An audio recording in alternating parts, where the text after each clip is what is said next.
안녕하세요. 여러분, 인생담소의 문을 두드려 주셔서 진심으로 감사드립니다. 오늘도 인생의 깊은 곳에서 건져 올린 이야기 한 편을 들려드리려 합니다. 구독과 좋아요로 응원해 주시는 모든 분들께 깊은 감사의 말씀을 드립니다. 여러분의 따뜻한 관심이 저희에게는 큰 힘이 됩니다. 세상에는 말로 다 표현할 수 없는 아픔이 있습니다. 살면서 누군가의 마지막을 한번 지켜보는 것도 견디기 힘든 일인데, 두 번을 지켜봐야 한다면, 그것도 가장 사랑하는 남편과 뜻밖의 인연으로 만난 친아버지라면 과연 우리는 어떤 마음이 될까요? 내가 죽기 전에 단 하루만 함께 보내고 싶다. 누군가의 마지막 소원이 이렇게 단순하면서도 가슴을 저미는 것이라면 그 무게는 얼마나 무거울까요?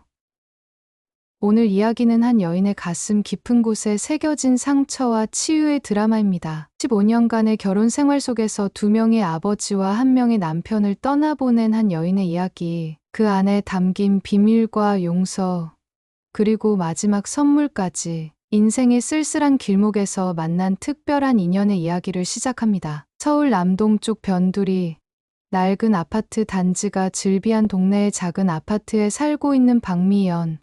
올해 45살의 평범한 주부였습니다. 그녀는 스스로를 그저 평범한 아줌마라고 소개했지만 그녀의 인생은 결코 평범하지 않았습니다. 검은 머리카락 사이로 하얀 새치가 드문드문 보이고 눈가에 깊게 패인 주름은 그녀가 겪어온 삶의 무게를 말없이 증명하고 있었습니다. 미연 씨는 17살의 교통사고로 아버지를 여의고 38배 남편을 잃었으며 43세는 또 다른 아버지라 부를 수 있었던 사람까지 하늘나라로 보내야 했습니다. 삶의 무게는 그녀의 어깨를 누르고 있었지만 그녀의 눈빛은 여전히 따뜻하고 의연했습니다. 미연 씨의 이야기는 12해 전 그녀가 33살 때 시작되었습니다. 대기업 인사팀에 다니던 김준호와의 결혼을 앞두고 있었던 시기였습니다. 그녀는 당시 작은 출판사에서 편집자로 일하고 있었고 업무상 만난 준호와 2년간의 연애 끝에 결혼을 결심했습니다. 준호는 겉으로 보기에 평범한 남자였습니다. 180cm가 넘는 키에 단정한 외모, 차분한 성격으로 첫인상부터 믿음직스러웠지만 그의 가족 관계는 전혀 평범하지 않았습니다. 준호에게는 2명의 아버지가 있었기 때문입니다. 사실 내 가족 얘기는 좀 복잡해. 처음 가족 이야기를 꺼냈을 때 준호의 말투에는 미묘한 긴장감이 감돌았습니다. 그것이 미연에게 첫 번째 신호였지만 당시에는 그저 가족사가 복잡한 정도로만 생각했습니다. 준호의 어머니 황정숙 씨는 23세 나이에 첫 번째 남편인 김영민과 결혼했고 그 사이에서 준호를 낳았습니다. 하지만 준호가 5살 때 두 사람은 이혼했고 정숙 씨는 이혼 후 얼마 지나지 않아 최태성이라는 남자와 재혼했습니다. 그리고 그 사이에서 준호의 여동생인 수진이 태어났습니다. 어머니는 항상 말씀하셨어. 내 아버지는 쓸모없는 쓰레기였다고.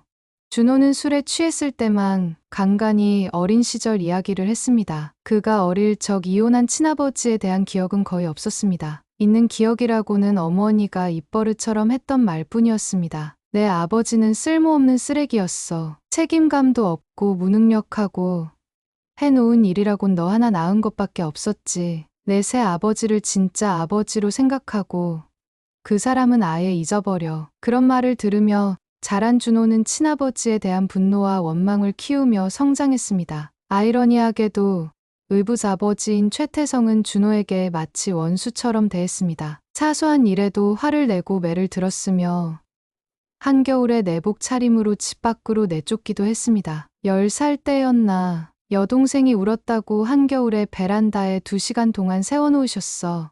손가락이 곱아서 연필을 잡을 수 없을 정도였지. 그때마다 어머니는 아들을 보호하기는커녕 오히려 남편의 행동을 부추겼습니다. 저놈은 지 아빠를 닮아서 그래. 맞아도 지 애비의 피를 물려받았으니 어쩔 수 없지. 어린 준호는 자신이 친아버지를 닮아서 매를 맞는다고 생각했습니다. 한 번도 제대로 만나본 적 없는 사람을 원망하며 자랐습니다. 그래서인지 준호는 어른이 되어서도 누군가 소리를 지르거나 갑자기 움직이면 몸을 움츠리는 습관이 있었습니다. 트라우마는 그의 몸에 깊이 새겨져 있었습니다. 미연 씨는 결혼 전 준호의 이런 가족사를 알게 되었습니다. 그리고 준호의 의붓아버지를 처음 만났을 때 그에게서 느껴지는 냉기에 몸서리를 쳤습니다. 넥타이를 완벽하게 맨 정장 차림에 단정하게 빗어 넘긴 머리.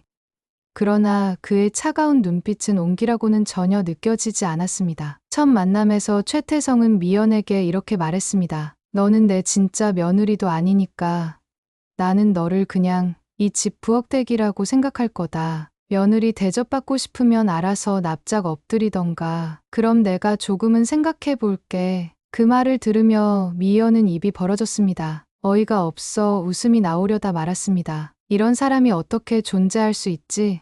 하는 생각이 스쳐 지나갔습니다. 더 놀라운 것은 옆에 있던 정숙 씨의 반응이었습니다. 그녀는 남편의 말에 조금도 놀라지 않은 채 오히려 기대하는 눈빛으로 미연을 바라보며 말했습니다. 너 내 시아버지한테 잘해. 나는 여태 내 시아버지 같은 사람을 본 적이 없어. 그래서 내가 지금까지 내 시아버지를 왕처럼 모시지. 여보. 그렇죠?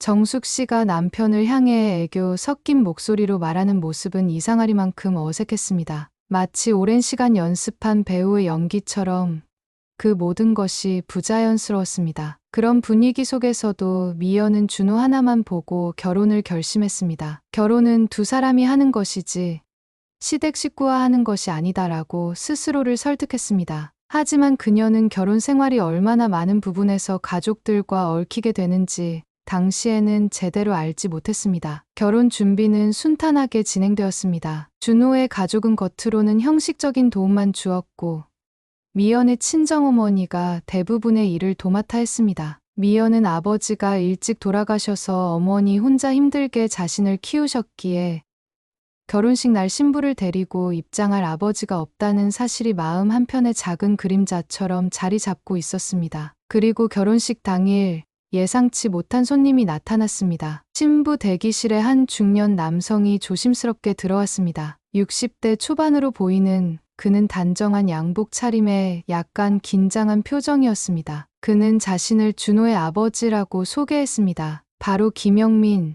준호의 친아버지였습니다. 깜짝 놀랐죠? 죄송합니다. 영민은 미소를 지으며 말했습니다. 그 순간 미연은 깜짝 놀라 말문이 막혔습니다. 영민의 얼굴을 보는 순간 준호의 얼굴이 오버랩되었습니다. 두 사람은 놀라울 정도로 닮아 있었습니다. 같은 눈매, 같은 콧대, 심지어 웃을 때 입꼬리가 올라가는 모양까지 똑같았습니다. 내가 이렇게 찾아온 이유는 여태 우리 준호 크는 모습을 한 번도 보지 못했는데 장가가는 모습이라도 보고 싶어서예요. 그리고 내 며느리 될 사람도 어떻게 생겼는지 알아야 할 것 같아서요. 영민은 차분하게 말을 이어갔습니다. 그의 목소리에는 깊은 후회와 그리움이 배어 있었습니다. 제가 정수, 아니, 준호의 아버지가 되는 사람입니다. 내 얼굴도 잘 기억해 주세요. 우리 준호랑 결혼하는 거 축하하고 내 며느리 돼줘서 고마워요. 그의 말에는 진심이 묻어났습니다. 어린 시절 아버지를 여인 미연에게 이 말은 깊은 감동으로 다가왔습니다. 결혼식 날 손을 잡고 입장할 아버지가 없는 그녀에게 영민의 말은 마치 하늘에서 내려온 선물 같았습니다. 감사합니다. 저도 아버님을 뵙게 되어 기쁩니다. 미연의 말에 영민의 눈에 촉촉한 기운이 맺히는 듯했습니다. 영민은 식장에 들어오는 길에 준호를 잠깐 보았다며 아버지 없이도 잘 자라준 것 같아 너무 고맙다고 했습니다. 그리고 미연에게 명함 한 장을 건넸습니다. 언제라도 좋으니 내 아들이랑 한번 만났으면 좋겠어요. 직접 주고 싶지만 용기가 없어서 부탁해요. 명함에는 김영민 영민건설 대표라고 쓰여 있었습니다. 작은 건설회사를 운영하고 있는 것 같았습니다. 그렇게 명함을 건네고 돌아서는 영민의 뒷모습이 쓸쓸해 보였습니다. 그런데 그가 신부 대기실을 나가는 순간 복도에서 정숙 씨와 마주치고 말았습니다. 정숙 씨는 영민을 보자마자 표정이 일그러졌습니다. 그녀의 눈에서 불꽃이 튀는 듯했습니다. 여기가 어디라고 감히 오는 거야. 당장 저 인간 쫓아내. 정숙 씨는 소리를 지르며 영민의 팔을 잡아당겼습니다. 장소가 결혼식장이라는 것도 잊은 채 정숙 씨는 고성을 질렀고 순식간에 현장은 아수라장이 되었습니다. 하객들은 놀란 표정으로 상황을 지켜보고 있었고 미연의 친정어머니는 당황한 표정으로 뛰어왔습니다. 그만하세요. 오늘 미연이 결혼식이잖아요. 친정어머니의 외침에도 정숙 씨는 아랑곳하지 않고 영민을 밀어냈습니다. 준호는 갑작스러운 소동에 얼굴이 하얗게 변한 채 끌려나가는 친아버지를 어안이 벙벙한 표정으로 바라보기만 했습니다. 그 순간 미연은 준호의 눈에서 복잡한 감정을 읽을 수 있었습니다. 분노, 당혹감, 그리고 슬픔. 그날의 결혼식은 그렇게 시작부터 불편한 기운 속에서 진행되었습니다. 형식적인 미소와 축하 속에서 두 사람은 부부가 되었지만 미연의 마음 한구석에는 영민의 슬픈 눈빛이 계속 맴돌았습니다. 결혼식이 끝난 후 미연은 남편에게 영민이 남긴 명함과 했던 말을 전했습니다. 준호는 그 명함을 받아들고는 잠시 바라보더니 즉시 갈기갈기 찢으며 격분했습니다. 평생 나 몰라라 하며 산 양반이 왜 이제 와서 나타나? 뭐라도 뜯어내려고 그러는 거지. 나는 그 사람이 내 아버지라고 생각한 적이 없어. 준호의 목소리는 떨리고 있었습니다. 분노인지 슬픔인지 구분하기 어려운 감정이 그의 얼굴을 뒤덮었습니다. 미연이 그렇게는 보이지 않았다고 말하자 준호는 더 화를 냈습니다. 당신은 잘 알지도 못하면서 가만히 있어. 당신이 뭘 안다고. 내가 어떻게 살아왔는지, 그 사람 때문에 내가 얼마나 고통받았는지. 그의 분노는 마치 오래 묻어두었던 화산이 폭발하는 것 같았습니다. 미연은 그런 남편을 본 적이 없었습니다. 항상 차분하고 이성적이던 그가 완전히 다른 사람이 된 것 같았습니다. 그날 밤, 미연은 뜬 눈으로 밤을 새웠습니다. 새벽녘, 화장실에 가려고 일어났을 때 거실에서 들려오는 작은 소리에 귀를 기울였습니다. 쓰레기통 앞에서 준호가 무언가를 찾고 있었습니다. 그는 쓰레기통에서 자신이 찢어버린 명함 조각들을 하나하나 모으고 있었습니다. 미연은 그 모습을 보며 가슴이 아팠습니다. 겉으로는 강한 척했지만 사실 준호도 아버지를 그리워하고 있었던 것입니다. 그 진실을 인정하기가 두려운 것뿐이었습니다. 다음 날 미연은 조용히 남편의 휴대폰에서 영민의 명함 조각들을 가져왔습니다. 그리고 집에 혼자 있을 때 용기를 내어 영민에게 연락을 했습니다. 저, 준호 아내 박미연입니다. 전화기 너머로 들려오는 영민의 목소리는 놀라움과 기쁨이 섞여 있었습니다. 미연 씨, 전화해줘서 정말 고마워요. 준호는 괜찮아요? 미연은 정직하게 상황을 설명했습니다. 준호가 아직 마음의 준비가 되어 있지 않다는 것. 하지만 그도 마음 한편으로는 아버지를 그리워하고 있을 거라는 것을. 영민은 정말 고마워했고 결혼식 때 있었던 일에 대해 깊이 사과했습니다. 그날 일로 너희들 결혼식을 망쳐서 정말 미안해. 내가 나타나지 말았어야 했는데. 그는 준호의 삶에 불필요한 혼란을 주고 싶지 않다고 했습니다. 단지 아들이 어떻게 지내는지 행복한지 알고 싶었을 뿐이라고. 미연은 영민에게 간간히 연락을 드리며 집안 소식을 전하겠다고 약속했습니다. 그것은 새 신부로서 쉬운 결정이 아니었습니다. 남편 몰래 시아버지와 연락한다는 것은 일종의 배신처럼 느껴질 수도 있었기 때문입니다. 하지만 미연은 그것이 옳다고 느꼈습니다. 언젠가 준호가 마음의 문을 열 때 이 작은 연결고리가 아버지와 아들을 이어줄 수 있을 거라 믿었습니다. 처음 1, 2년간은 명절이나 생일 또는 준호에게 좋은 일이 있을 때만 영민에게 연락했습니다. 솔직히 약속은 했지만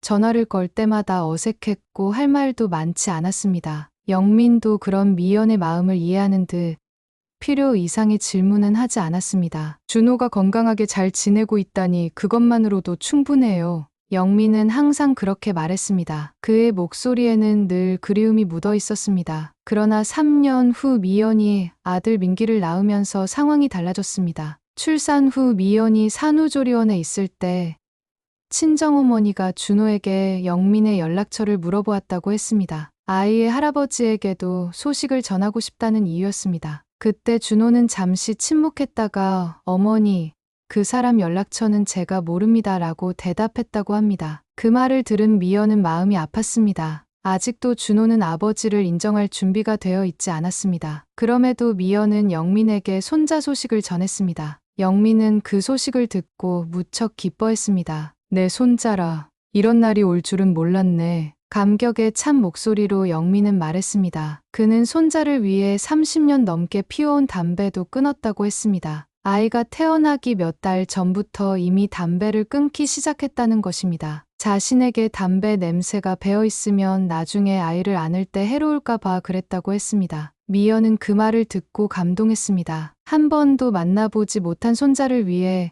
오랜 습관을 끄는 그의 마음이 느껴졌습니다. 준호의 어머니는 손자에게도 별로 관심을 보이지 않았고 의붓아버지는 더 노골적이었습니다. 내 손자도 아닌데 뭐하러 예뻐해줘.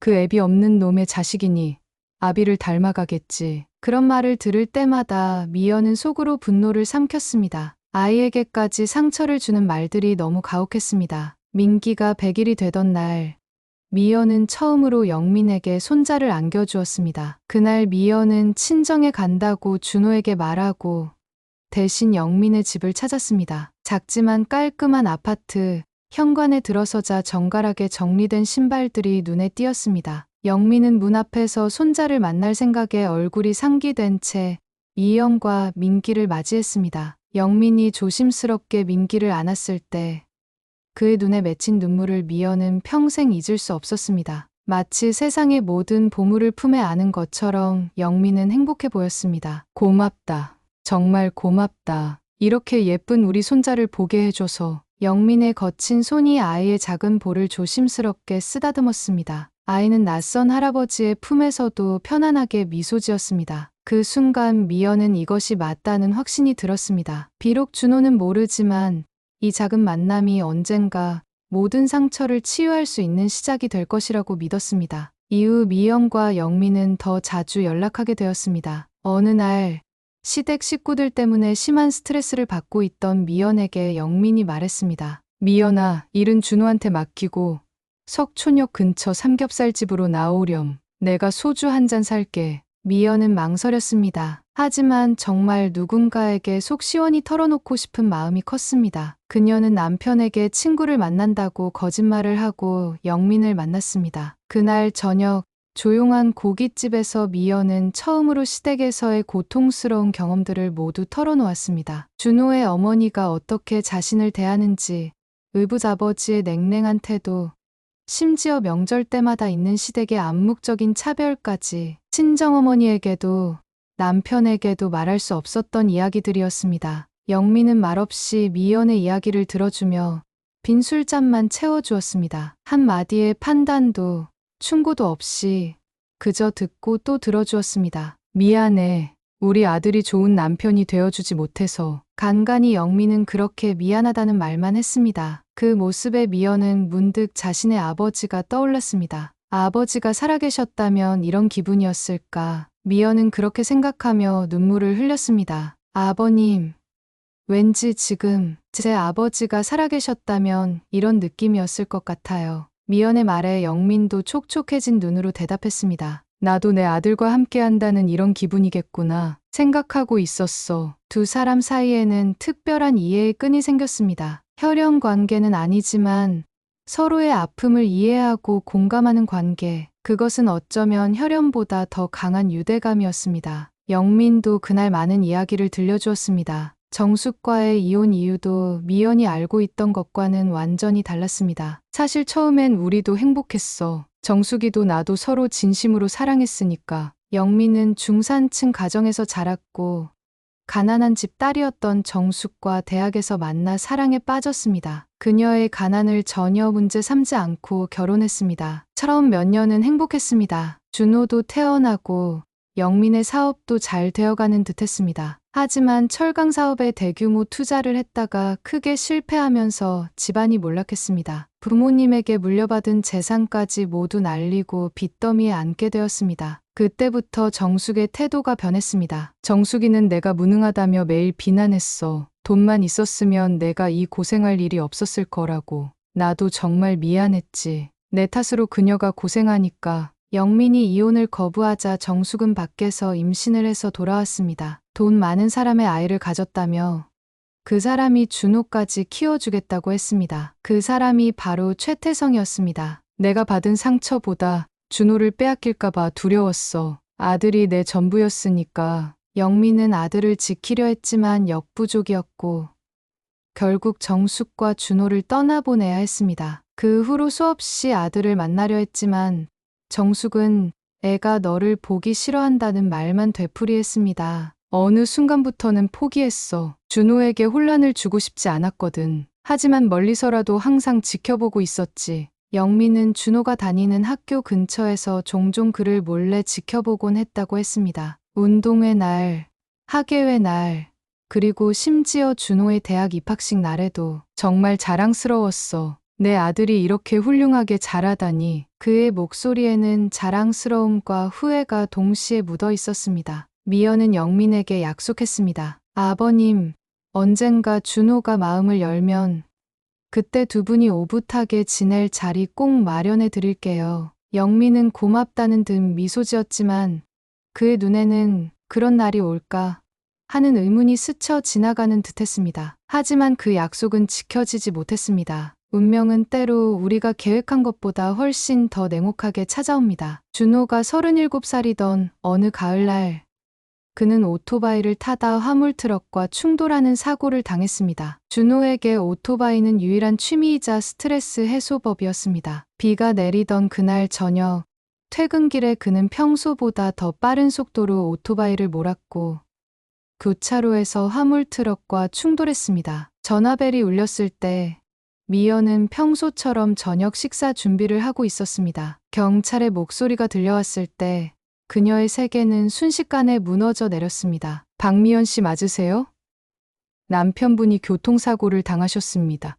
미연은 떨리는 손으로 시댁에 전화를 걸었습니다. 그런데 정숙의 첫 마디는 충격적이었습니다. 그럼 네 남편 보험은 들어놨냐? 아들의 생사가 불확실한 상황에서 그녀의 첫 반응은 보험금이었습니다. 미연은 그 순간 시어머니에 대한 마지막 존경심마저 사라지는 것을 느꼈습니다. 병원에 도착했을 때 준호는 이미 수술실에 들어가 있었습니다. 의사는 상태가 매우 위중하다고 했습니다. 뇌출혈이 심각했고 여러 장기가 손상됐다고 했습니다. 수술은 6시간이나 걸렸고 그 시간 동안 미연은 기도하는 마음으로 수술실 앞 의자에 앉아 있었습니다. 수술이 끝난 후에도 준호는 의식을 되찾지 못했습니다. 의사는 솔직하게 말했습니다. 상태가 매우 위중합니다. A형, O형 혈액이 많이 필요한데 병원 혈액 보유량이 부족합니다. 가족 중에 헌혈 가능하신 분 계신가요? 시어머니는 자신은 건강상 이유로 헌혈이 불가능하다고 했고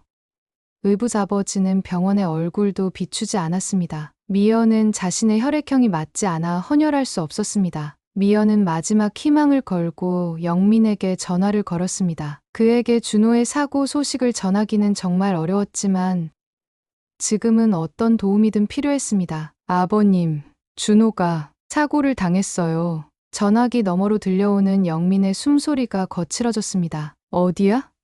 어느 병원이야? 미연이 병원 이름을 말하자마자 영민은 지금 당장 가겠다고 했습니다. 그는 놀라운 속도로 병원에 도착했고 즉시 헌혈을 자청했습니다. 다행히 그의 혈액형은 준호와 같은 A형이었습니다. 준호는 보름 동안 혼수 상태로 병원 침대에 누워 있었습니다. 미연은 그의 곁을 한시도 떠나지 않았고 영민도 매일 병원을 찾았습니다. 하지만 그는 정숙이 병원에 있을 때는 멀리서 지켜보기만 했습니다. 충돌을 피하고 싶었던 것입니다. 어느 날 정숙이 잠시 병원을 비운 사이 영민은 중환자실에 들어가 아들의 손을 잡았습니다. 그의 눈에서는 눈물이 끊임없이 흘러내렸습니다. 준호야, 아빠야.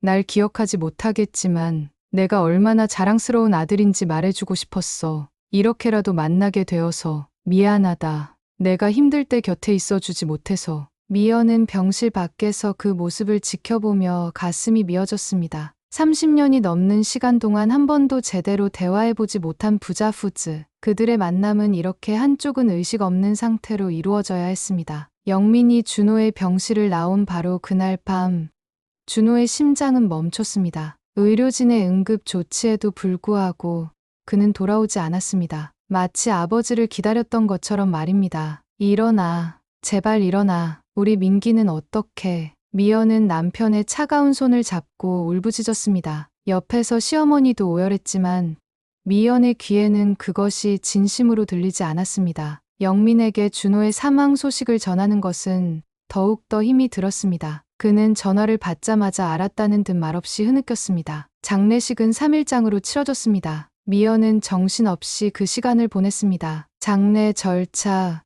조문객 응대, 그리고 5살 민기를 돌보는 일까지. 그녀는 자신의 슬픔을 제대로 표현할 여유조차 없었습니다. 장례식 둘째 날, 영민이 장례식장에 찾아왔습니다. 검은 양복을 차려입고 창백한 얼굴로 들어서는 그를 정숙이 발견했습니다. 그녀는 즉시 소리를 질렀습니다. 저 사람 들어오지 못하게 해. 자격도 없는 사람이 왜 여기에 와? 장례식장은 순식간에 소란스러워졌습니다. 조문객들이 놀란 표정으로 상황을 지켜보고 있었고, 정숙은 계속해서 영민을 향해 손가락질하며 소리쳤습니다. 내가 와서 뭐 하겠다고? 살아있을 때는 한 번도 아버지 노릇 제대로 못했으면서 죽고 나서 뭘 하겠다고? 영민은 아무 말도 하지 않았습니다. 그저 고개를 숙인 채 서 있었습니다. 미연은 그 모습을 보고 가슴이 찢어지는 듯했습니다. 하지만 그녀도 이 상황에서 어떻게 해야 할지 몰랐습니다. 결국 영민은 장례식장에 들어오지 못했습니다. 나중에 알게 된 사실이지만 영민은 3일 내내 장례식장 밖 벤치에서 그 자리를 지켰습니다. 비가 내리는 밤에도 차가운 새벽에도 그는 멀리서나마 아들의 마지막을 지키고 싶었던 것입니다. 밤이고 낮이고 식사도 하지 않은 채 뜬 눈으로 3일을 지새웠습니다. 장례를 마치고 일상으로 돌아온 미연에게 현실은 냉혹했습니다. 홀로 5살 아들을 키워야 했고 생계도 꾸려야 했습니다. 남편이 남긴 보험금은 있었지만 그것만으로는 앞으로의 생활을 보장하기 어려웠습니다. 그럼에도 시댁에서는 아무런 도움의 손길을 내밀지 않았습니다. 오히려 준호가 없는 지금 그들의 태도는 더욱 냉담해졌습니다. 한 번은 민기를 데리고 명절 인사를 갔을 때 의붓아버지가 한 말이 미연의 가슴에 깊은 상처를 남겼습니다. 이제 우리 집안 사람도 아닌데 왜 찾아오는 거야? 그나마 준호 때문에 너희를 봐줬던 거지. 그 말을 들은 후 미연은 더 이상 시댁과 연락하지 않기로 결심했습니다. 준호를 마음으로부터 보내주게 된 세월이 얼마 안 됐는데 그동안 미연의 옆에서 제일 큰 도움을 주었던 사람은 바로 영민이었습니다. 영민은 정말 많은 것들을 해주었습니다. 때로는 미연의 아버지가 되어 주었고 때로는 보호자가 되어 주었으며 민기의 학부모까지 되어 주었습니다. 그는 민기의 유치원 행사에도 참석했고 아플 때는 병원에도 데려갔습니다. 주말이면 민기를 데리고 놀이동산에 가기도 했고 영화도 함께 보았습니다. 영민은 30년 동안 하지 못했던 아버지의 역할을 손자를 통해 실현하고 있었습니다. 미연도 이런 영민에게 진심을 다해 잘 대했습니다. 매주 집으로 초대해 직접 만든 요리를 대접했고 명절이면 함께 시간을 보냈습니다. 그들은 마치 진짜 가족처럼 서로를 의지하며 살았습니다. 그러던 어느 날부터 영민이 조금 이상해졌다는 걸 미연은 느끼기 시작했습니다. 원래 일주일에 2~3번 정도는 전화 통화를 하며 안부를 묻곤 했는데 전화를 해도 받지 않으시고 부재 중 전화가 찍혀 있을 텐데도 연락을 하지 않았습니다. 매달 하던 외식도 나들이도 계속 거절했습니다. 심지어 민기가 할아버지 보고 싶어요 라는 문자를 보내도 지금은 좀 바빠라는 짧은 답변만 돌아왔습니다. 미연이 걱정스러운 마음에 집에 찾아간다고 하면 짜증을 내면서 오지 말라고 했습니다. 처음에는 단순히 몸이 좀 안 좋으신가 했지만 시간이 지나도 상황이 나아지지 않자 미연은 불안해졌습니다. 아버님, 무슨 일 있으세요? 저희가 뭐 잘못했나요? 전화 통화에서 미연이 묻자 영민은 피곤한 목소리로 대답했습니다. 아니야.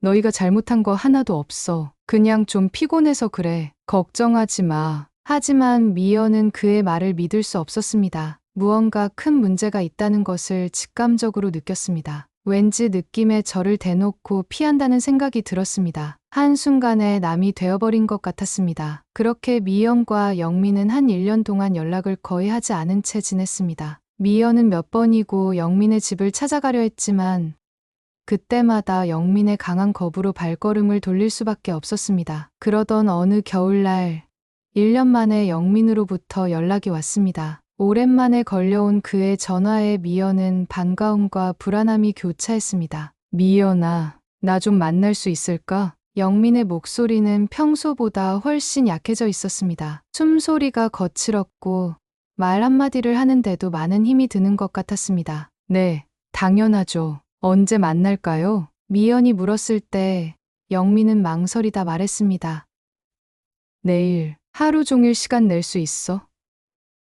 이게 마지막 소원이 될 것 같아. 늙은 노인의 소원 한 번만 들어달라. 올 때 우리 민기도 꼭 데리고 와. 미연은 마지막 소원이라는 말에 가슴이 철렁 내려앉았습니다. 아버님, 지금 무슨 말씀이세요? 마지막이라니요? 그러자 영민은 만나서 다 설명하겠다는 말만 남기고 전화를 끊었습니다. 불안감에 휩싸인 미연은 당장이라도 영민을 만나야겠다고 생각했고 민기를 맡길 시간도 없어 함께 영민의 집으로 향했습니다. 1년 만에 만난 영민은 미연이 알고 있던 그 모습이 아니었습니다. 한때 180cm가 넘는 건장한 체격이었던 그는 이제 앙상한 뼈만 남아 있었습니다. 풍채 좋던 몸은 반 이상 줄어든 듯했고 얼굴은 황달이 얼마나 심한지 눈동자 색깔까지 노래져 있었습니다. 손등에는 주사 자국이 가득했고 움직일 때마다 숨을 헐떡였습니다. 집안은 온통 약 봉투와 병원 서류들로 가득했습니다. 식탁 위에는 먹다 만 죽 그릇과 여러 종류의 약들이 놓여 있었습니다. 그것만 봐도 영민이 아주 안 좋은 상황이라는 것을 알 수 있었습니다. 아버님, 이게 무슨 일이에요? 미연의 목소리가 떨렸습니다. 영민은 힘없이 소파에 앉으며 말했습니다. 앉으렴. 내가 다 설명해 줄게. 그렇게 미연은 영민을 통해 충격적인 사실을 듣게 되었습니다. 1년 전 영민은 간암 말기 판정을 받았고 이미 폐까지 전이가 되어 있는 상태였습니다. 의사는 6개월을 넘기기 어렵다고 했지만 그는 강한 의지로 1년을 버텨왔습니다. 너희에게 걱정 끼치기 싫었어. 특히 내가 준호를 보내고 힘든 시간을 겪고 있는데 매 병까지 알면 더 힘들어할까봐. 영민은 1년 동안 혼자서 항암 치료와 온갖 치료를 받으며 싸워왔습니다. 하지만 이제는 몸이 더 이상 버티기 어려워졌고 의사는 호스피스 병동으로 옮길 것을 권유했습니다. 이제 시간이 얼마 남지 않았어. 그래서 마지막으로 너와 민기와 함께 하루를 보내고 싶었어. 그 말을 듣고 미연은 참았던 눈물이 터져 나왔습니다. 아버님은 가족이 없는 것도 아니고 며느리인 제가 있는데 왜 그렇게 혼자 다 짊어지려고 하셨냐며 울부짖었습니다. 최소한 저한테 얘기라도 해주셨어야죠. 제가 옆에서 간병이라도 해드렸을 텐데. 미연의 말에 영민은 미소 지었습니다. 내가 이미 충분히 힘든데 내가 어떻게 더 짐을 지울 수 있겠어. 너는 민기를 잘 키우는 것만 생각하면 돼. 영민은 폐를 끼치고 싶지 않았다고 미안하다는 말만 연신했습니다. 그런 모습을 보며 미연은 가슴이 더 아팠습니다. 준호를 잃은 후 영민은 미연에게 또 다른 가족이 되어주었는데 이제 그마저 떠나보내야 한다는 현실이 너무 가혹하게 느껴졌습니다. 아버님, 저희 민기랑 함께 아버님의 마지막 소원을 들어드릴게요. 오늘 하루 아버님이 원하시는 곳 어디든 함께 가요. 미연은 그렇게 말하며 눈물을 닦았습니다. 그녀는 영민의 마지막 소원을 함께 들어주기로 했습니다. 영민은 감사하다는 듯 미소 지었습니다. 그날 하루 세 사람은 마치 마지막 날인 것처럼 원 없이 시간을 보냈습니다. 아침에는 영민이 항상 가고 싶어 했다는 경복궁을 찾았습니다. 영민은 민기에게 역사 이야기를 들려주며 천천히 궁궐을 거닐었습니다. 점심에는 민기가 좋아하는 패밀리 레스토랑에 가서 식사를 했고 오후에는 영화관에서 애니메이션 영화를 보았습니다. 영민은 많이 힘들어하면서도 끝까지 미연과 민기를 위해 괜찮은 척했습니다. 때때로 그는 벤치에 앉아 쉬어야 했고 화장실에 갔다 오면 입술이 파랗게 변해 있었지만 그때마다 괜찮다며 웃어 보였습니다. 저녁이 되자 영민은 미연에게 부탁했습니다. 민기는 내 어머니께 맡기고 나랑 단둘이 좀 시간을 보내자. 미연은 민기를 친정에 맡기고 영민과 함께 그가 자주 가던 고깃집에 갔습니다. 그 고깃집에 가니 처음 영민을 만났을 때가 생각났습니다. 매번 미연의 투정을 다 받아주던 곳이었습니다. 오늘은 제가 아버님 얘기를 들어드릴게요. 미연의 말에 영민은 눈물을 꾹 누르며 말하기 시작했습니다. 나도 내 아들 따라간다. 준호를 못 만난 게 내 인생의 가장 큰 후회야. 하지만 이제 저 세상에서는 함께할 수 있어서 기뻐. 그는 자신의 인생을 되돌아보며 많은 이야기를 했습니다. 젊은 시절의 꿈, 준호를 처음 안았을 때의 기쁨, 그리고 그를 잃은 후의 고통까지. 하지만 내가 있어서 다행이었어. 내가 없었다면 나는 진작에 포기했을 거야. 그의 말에 미연도 눈물을 감출 수 없었습니다. 식사를 마치고 술잔을 나누던 중 영민은 주머니에서 무언가를 꺼냈습니다. 낡은 가죽 지갑에서 조심스럽게 꺼낸 것은 수표 한 장이었습니다. 2천만 원짜리 수표였습니다. 미연아, 한 가지만 더 부탁을 하겠다. 영민의 목소리는 떨리고 있었습니다. 그는 수표를 미연에게 건네며 말했습니다. 내가 저 세상 가면 대상 좀 해줄 수 있어? 이 돈으로 내 장례를 치러다오. 미연은 수표를 보며 말문이 막혔습니다. 그것은 단순한 금전적 문제가 아니었습니다. 영민은 자신의 마지막까지 미연에게 맡기고 싶어 했던 것입니다. 그것은 깊은 신뢰의 표현이었습니다. 미연은 말을 잇지 못했습니다. 영민은 미소 지으며 말했습니다. 내가 갈 날이 얼마 남지 않았어. 내 유일한 가족은 너와 민기뿐이야. 다른 친척들은 내가 망했을 때 모두 등을 돌렸거든. 내가 내 마지막을 지켜주면 좋겠어. 미연은 울면서 고개를 끄덕였습니다. 그것은 무거운 책임이었지만 그녀는 영민의 마지막 부탁을 들어주기로 했습니다. 약속할게요, 아버님. 제가 마지막까지 지켜드릴게요. 그날 저녁 이후 영민은 호스피스 병원에 입원했습니다. 미연은 가능한 한 자주 병원을 찾았고 민기도 주말마다 할아버지를 만나러 갔습니다. 영민의 상태는 날이 갈수록 나빠졌지만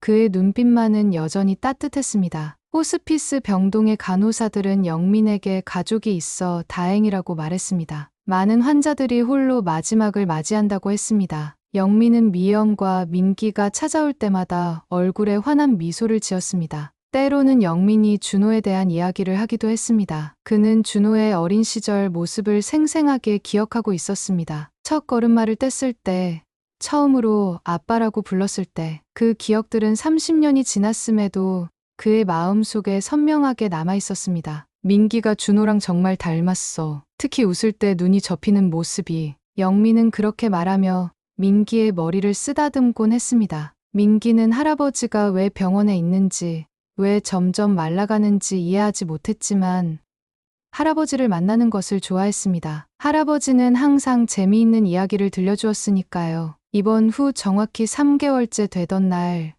영민은 의식을 잃었습니다. 의사는 시간이 얼마 남지 않았다고 했습니다. 미연은 민기를 데리고 병원으로 달려갔습니다. 영민의 침대 옆에 앉아 그녀는 영민의 차가운 손을 잡았습니다. 아버님, 저희가 왔어요. 민기도 여기 있어요. 영민은 이미 말을 할 수 없는 상태였지만 미연의 목소리에 희미하게 눈을 떴습니다. 그의 입가에 잠시 미소가 스쳤습니다. 그리고 민기를 향해 손을 내밀었습니다. 민기는 할아버지의 손을 잡았고 영민은 마지막 힘을 다해 손자의 손을 꼭 쥐었습니다. 그날 밤 영민은 평화롭게 세상을 떠났습니다. 마지막 순간까지 그의 손은 민기의 작은 손을 놓지 않았습니다. 미연은 영민의 마지막 숨소리를 들으며 조용히 기도했습니다. 아버님, 편히 가세요. 준호를 만나면 꼭 안부 전해주세요. 약속대로 미연은 영민의 장례를 치렀습니다. 장례식은 조용하고 품위 있게 진행되었습니다. 참석자는 많지 않았습니다. 영민의 오랜 친구 몇 명,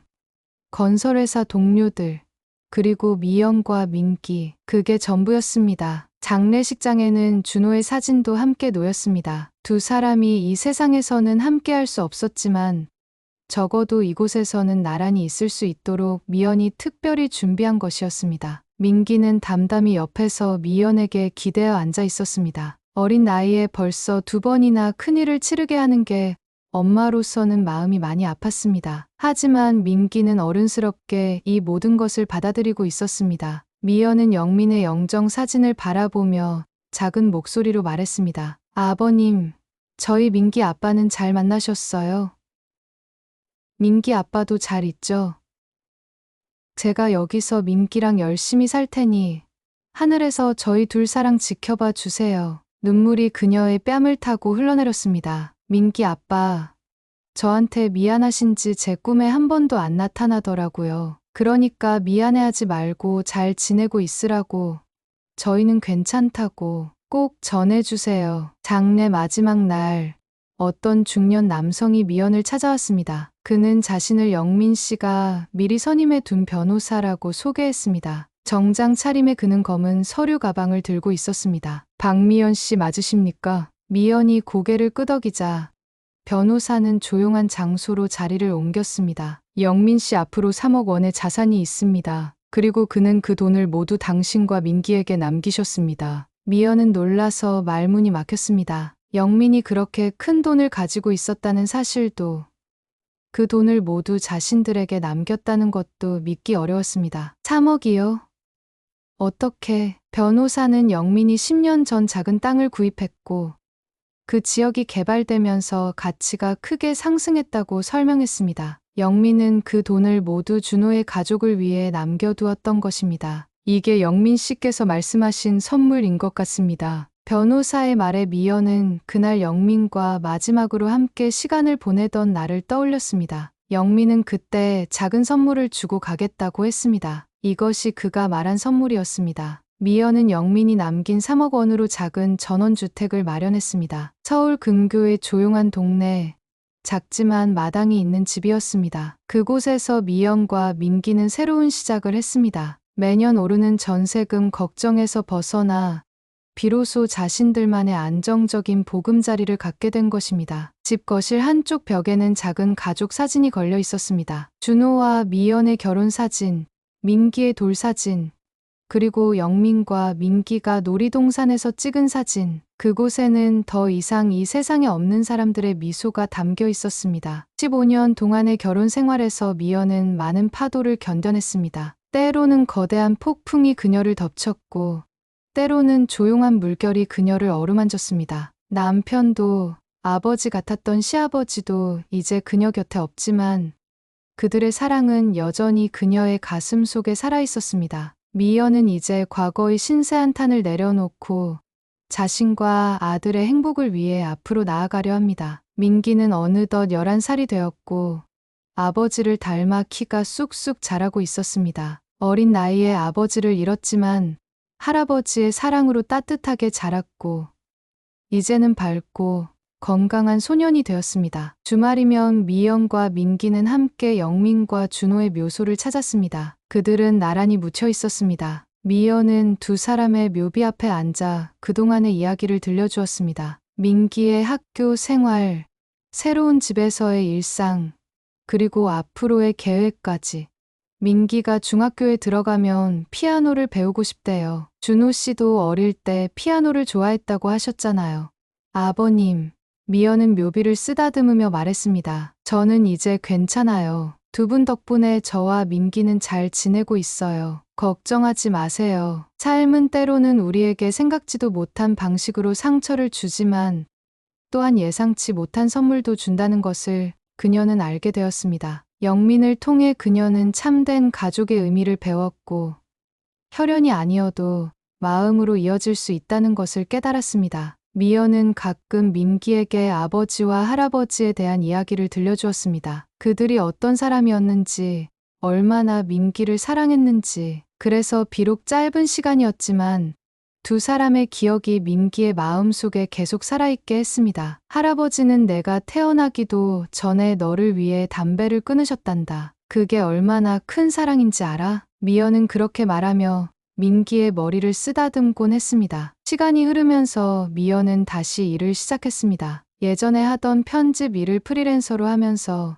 틈틈이 자신의 이야기를 글로 쓰기 시작했습니다. 처음에는 그저 자신의 마음을 정리하기 위한 것이었지만 차츰 그것이 책의 형태를 갖추게 되었습니다. 두 아버지와 한 아들의 이야기라는 제목의 그 책은 영민과 준호, 그리고 미연 자신의 이야기를 담고 있었습니다. 출판사에 원고를 보냈을 때 미연은 큰 기대를 하지 않았습니다. 그저 자신의 경험이 누군가에게 위로가 되길 바랐을 뿐입니다. 하지만 놀랍게도 그녀의 책은 많은 사람들의 공감을 얻었습니다. 복잡한 가족 관계, 용서와 화해, 그리고 진정한 가족의 의미에 대한 그녀의 이야기는 비슷한 경험을 가진 많은 사람들에게 위로가 되었습니다. 의 성공 이후 미연은 종종 강연을 요청받았습니다. 그녀는 자신의 경험을 나누며 비슷한 상황에 처한 사람들에게 희망의 메시지를 전했습니다. 가족은 반드시 혈연으로만 이루어지는 것이 아닙니다. 진정한 가족은 서로를 이해하고 아끼는 마음으로 연결되는 것이지요. 그녀의 말은 많은 사람들의 마음에 울림을 주었습니다.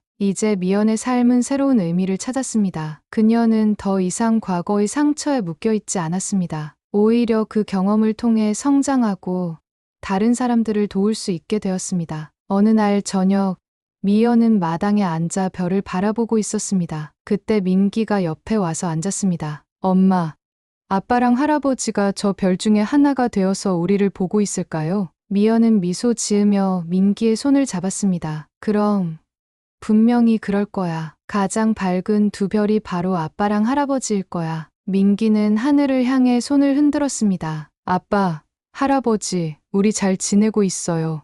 걱정하지 마세요. 그 순간 마치 별들이 더 밝게 빛나는 것 같았습니다. 인생은 때로 우리가 감당하기 힘든 무게를 짊어지게 합니다. 사랑하는 사람들과의 이별, 예상치 못한 상처들. 하지만 그 무거운 짐 속에서도 우리는 빛을 발견할 수 있습니다. 미연 씨가 경험한 것처럼 때로는 가장 예상치 못한 곳에서 따뜻한 위로와 사랑을 만날 수 있습니다. 여러분의 인생에도 때로는 큰 파도가 밀려올 것입니다. 하지만 그 파도를 넘어서면 언젠가는 잔잔한 바다가 여러분을 기다리고 있을 것입니다. 오늘도 여러분의 하루가 평안하기를 바랍니다. 인생담소를 찾아주셔서 감사합니다. 오늘 이야기가 마음에 드셨다면 구독과 좋아요 버튼 부탁드립니다. 여러분의 응원이 더 많은 이야기를 나눌 수 있는 힘이 됩니다. 다음 시간에 또 다른 인생의 담소로 찾아뵙겠습니다. 감사합니다.